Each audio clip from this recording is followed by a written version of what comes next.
Bienvenue dans la première édition du Talk Express, un podcast 100% Pékin Express pour m'accompagner de mes superbes chroniqueuses, Léana Serve. Comment allez-vous ? Ça va très bien et vous ? Ça va, merci. Alicia Lopez, bonjour. Bonjour. Et maintenant, place à Mélissa Scaramondino, comment ça va ? Ça va. Et pour finir, Luna Totobrocchi, toujours en forme à ce que je vois. Toujours en forme.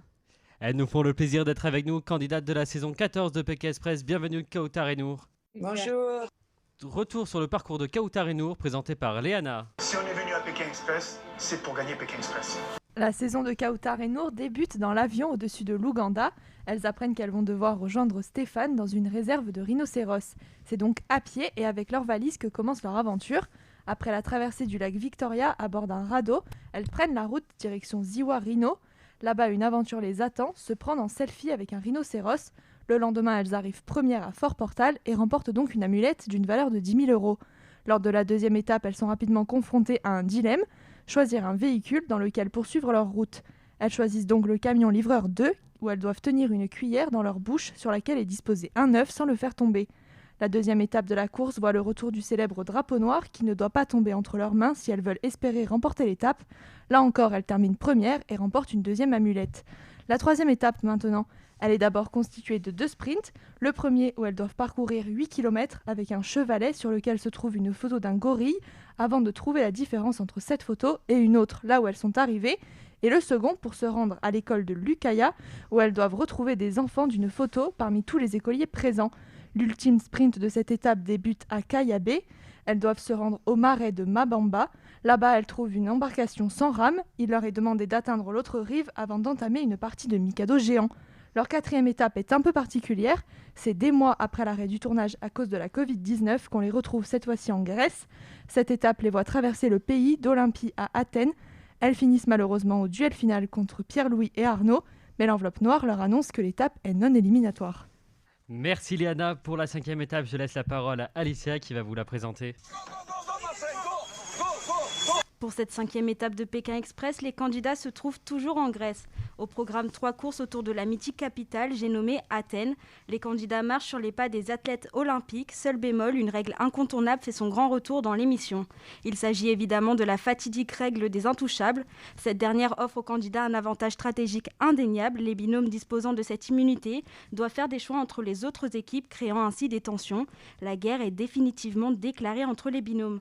C'est au travers des 3 courses que les candidats vont découvrir les paysages que peut offrir la côte grecque. Premier arrêt sur l'une des magnifiques plages qu'offre l'île.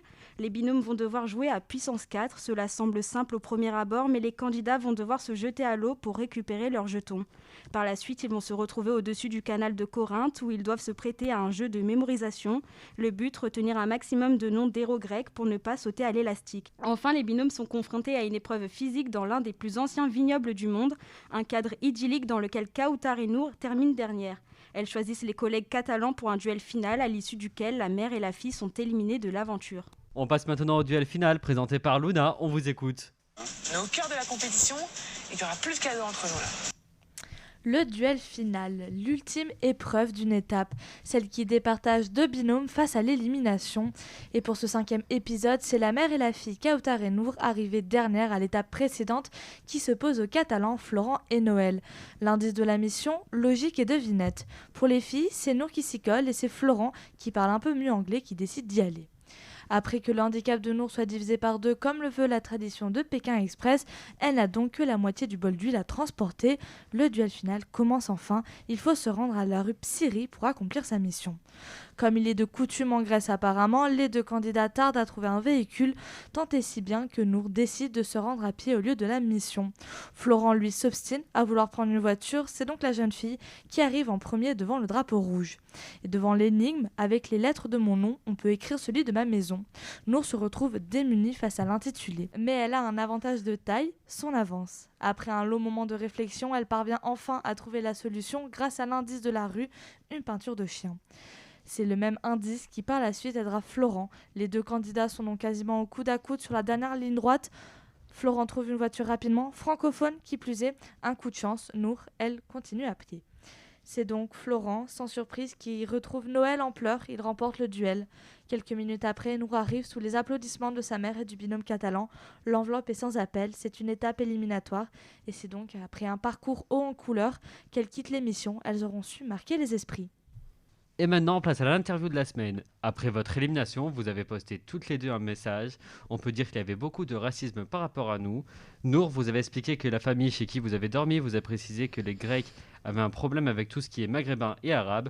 Comment avez-vous vécu ça? Alors, ça a été très compliqué moralement, surtout parce qu'il fallait avoir beaucoup de mental. C'est vrai qu'il y avait tellement de gens qui criaient: vous n'avez rien à faire ici, vous n'êtes pas à votre place, des dégagés si vous voulez pas qu'on appelle la police, des menaces continuelles. Donc, on avait des baisses de morale, mais dès qu'il y avait quelque chose, on se remotivait et on se disait: bon, bah, c'est pas fini, rien n'est joué. Et du coup, c'est vrai que ça jouait pas mal, mais on s'est jamais démotivé entièrement. Est-ce que la production, vous pensez qu'elle a voulu vous protéger en ne diffusant pas les images où justement il y a du racisme? Je pense que le but de cette émission, c'est plutôt une émission humaine. Donc, vu les circonstances déjà du corona, au moment où on est parti, il y avait déjà la distanciation sociale qui était difficile à gérer. En plus, si je pense qu'on devait montrer ce genre de situation, je pense que c'était préférable de laisser les choses comme ça que d'en parler en même temps. Je pense que c'était pas quelque chose de mauvais vis-à-vis d'eux. Enfin, on a peut-être voulu préserver l'émission et puis éviter des conflits, puisqu'il y en avait déjà. Et est-ce que les candidats, ils ont réagi après vos annonces? Est-ce qu'ils vous ont envoyé des messages de soutien? Les candidats le savaient aussi, ils l'ont remarqué quand on était là-bas. Le soir de la diffusion de l'épisode, en l'occurrence où on a été éliminé, il y a pas mal de candidats qui nous ont envoyé des messages, oui. Mais ils le savaient déjà, enfin c'était pas nouveau pour eux, en fait, on leur apprenait rien à travers ce post. J'imagine que le public vous a soutenu énormément avec plein de messages. Alors, on a eu deux sortes de messages.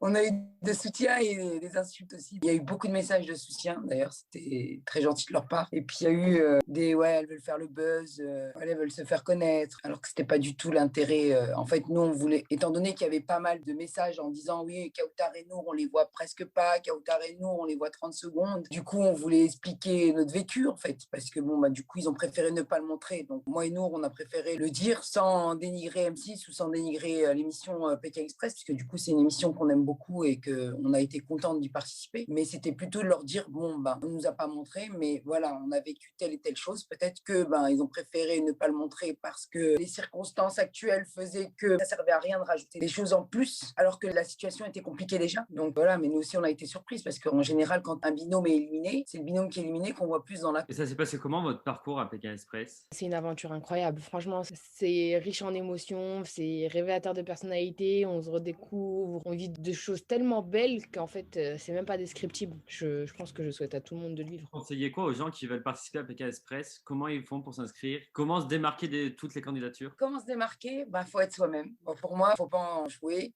Faut donner tout ce qu'on peut donner. Faut pas enlever sa timidité, ses gênes, y aller en fait au culot et vraiment dire comme quand on est tout seul, on se dit ouais, moi je me vois trop dans Pékin Express parce que je suis comme ça, comme ça, comme ça.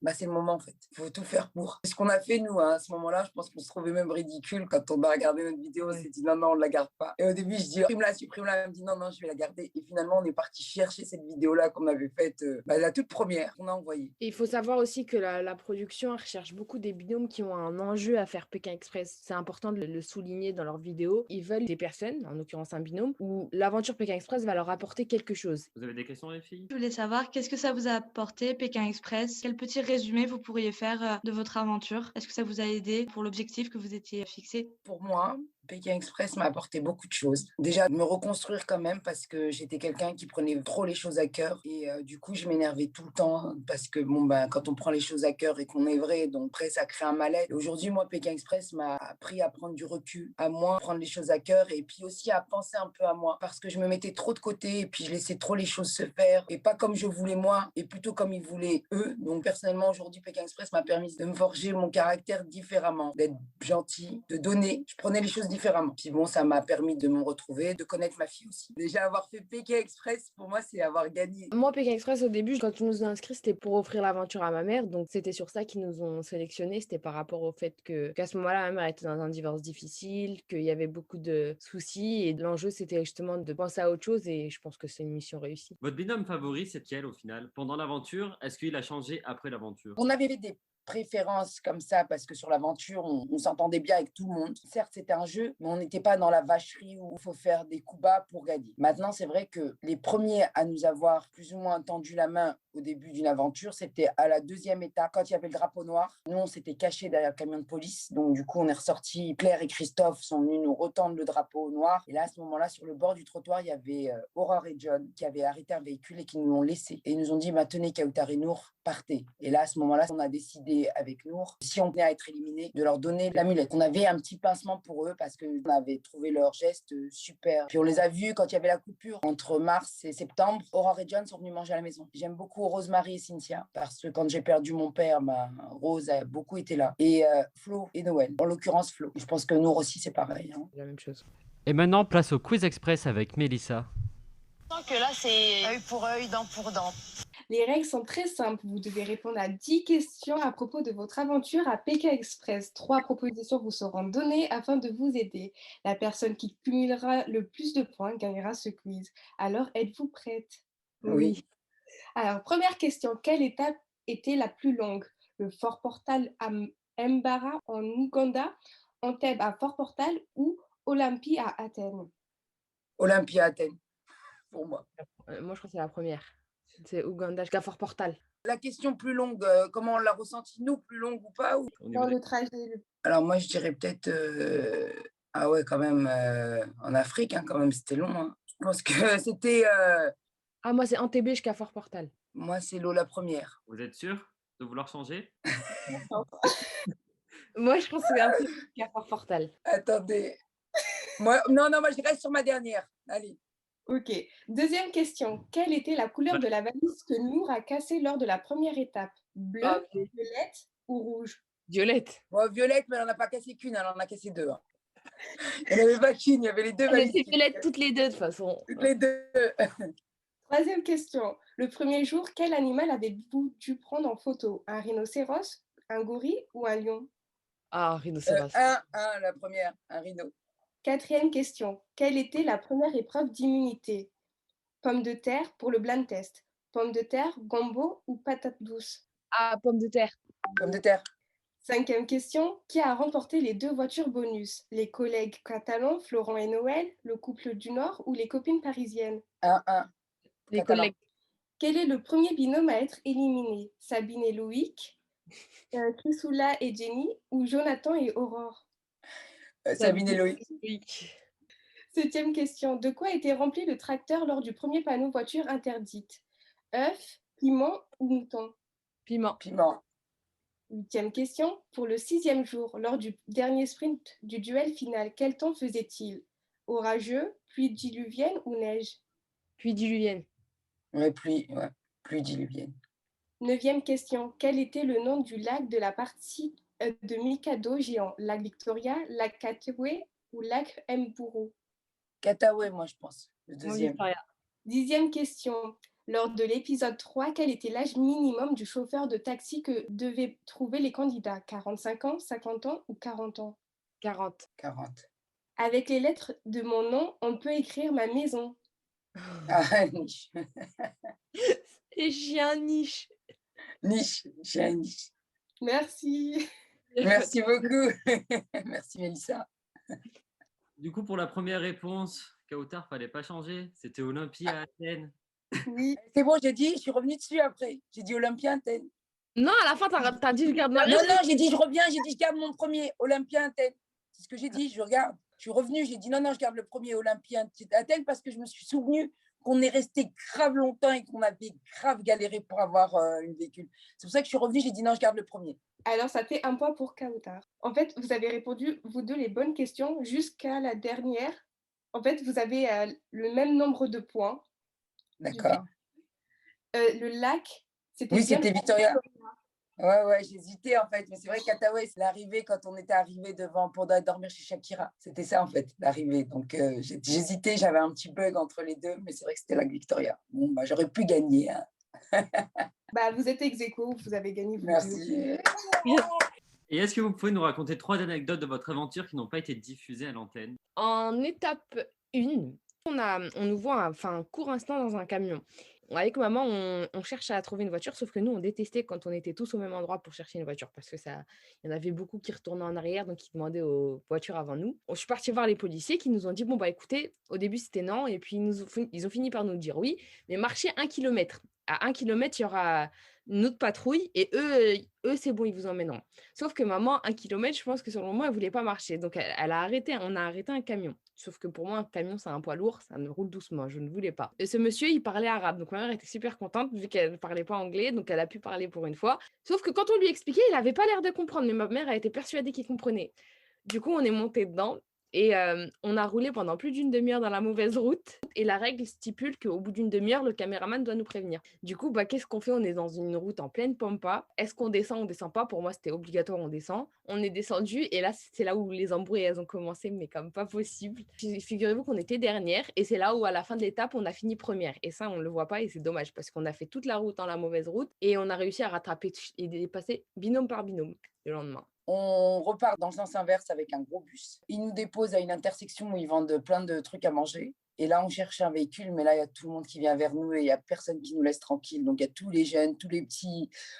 Et puis les gens posaient des questions, ils ne voulaient pas le prendre et on tombe sur une voiture. Ce monsieur s'appelle Moubarak. Et Moubarak, nous, on a la fête de l'Aïd, comme ça, où c'est Eid Moubarak. Donc je me dis, bon, quand il me donne mon prénom, je lui dis, ah, toi, tu dois être notre porte-bonheur. Et du coup, on monte avec lui. Donc on dépasse un premier binôme. On arrive dans une ville où on arrive 15 minutes avant. On descend et là, j'avais grave envie d'un coca. Et je me dis, je vais acheter. Quand je vais voir l'épicier, je lui demande le prix du coca, il me tape son plus beau sourire, mais son petit sourire un peu vicieux. Je me suis dit, ah, lui, il veut m'arnaquer. Donc, j'ai dit, allez, laisse tomber le coca. Et on s'en va. Et puis là, je dis à ma fille, il faut qu'on trouve une bête de maison, là. Ce soir, il faut qu'on se lave, qu'on soit bien. Et on trouve une maison, on trouve une jeune fille dedans, et on lui demande. Elle nous dit, oui, moi, je suis d'accord, mais il faut que je demande à mes parents. Donc, elle va demander à ses parents, elle revient, puis on attend. Je lui dis, bah, écoute, tu sais, on va aller voir tes parents avec toi, parce que si jamais ils disent non, eh ben, il faudrait qu'on trouve un logement pour aller dormir. On y va. Et puis, on marche.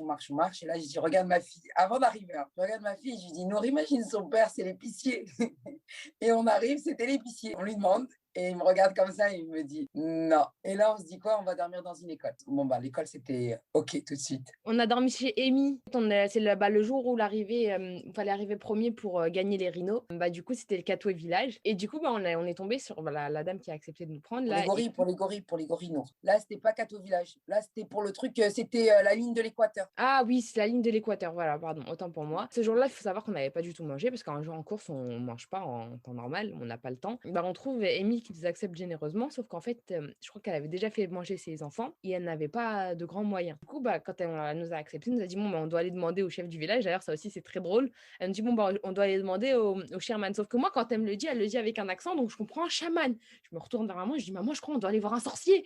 Et du coup, on l'a suivi en pleine nuit. On était là avec nos lampes torches comme ça. Il y avait des serpents morts. Il y avait des serpents par terre. Ah oui, il y avait des serpents morts et tout. Et on marchait. On a fait peut-être 1 kilomètre et demi pour arriver au chairman. Et quand j'arrive devant le chairman, je lui dis bonjour monsieur le chaman. Et en fait, je lui tends la main. Et il y avait Rosie Cynthia à ce moment-là. Cynthia. Et je dis à maman, on va lui dire bonjour. Elle me dit non, c'est toi qui dis bonjour en premier. Du coup, je lui tends la main. Et en fait, il regarde ma main pendant longtemps. Et puis il me dit Covid. Du coup, je regarde ma main, je la redescends. Moi, je range la mienne direct dans ma poche. Et après, il parle de foot. En fait, il disait une phrase. Et moi, j'ai compris foot. Ah, vous jouez au foot? Après, elle dit non, mais non, maman, tais-toi. Et là, il dit OK, puisqu'en fait, c'est lui qui doit donner l'autorisation à la dame pour pouvoir qu'on puisse dormir chez elle, puisque son mari travaille à Kampala. Donc, du coup, ils doivent demander au chef du village. Et là, à ce moment-là, on y va. Et puis, du coup, la journaliste lui demande s'il y a un repas. Et nous, on sent qu'elle est gênée, puisqu'elle dit oui, après. Et là, à ce moment-là, on dit à la journaliste, mais écoute, laisse tomber, ne lui demande rien. Je crois qu'elle a rien, la pauvre. C'est bon, tant qu'on a à dormir, c'est l'essentiel. Le reste, c'est pas important. On passe la nuit, donc on mange rien. Donc on n'a pas mangé depuis la veille. Encore la veille, je crois qu'on avait mangé quasiment rien, puisqu'on avait mangé à l'école. On avait mangé 2 crêpes, de petites crêpes légères qu'on avait partagées. Et le lendemain, on fait l'épreuve. On repart, on n'a pas de petit-déj, mais elle nous offre deux verres d'eau chauds. Elle nous dit ça va couper l'appétit. Mais du coup, on ne les a pas bu puisque c'était l'eau. On n'avait pas l'habitude, donc on avait peur de tomber malade. Donc on s'en est servi pour faire notre toilette. Et on a pris la route pour faire l'épreuve dans l'eau. Donc c'était affreux.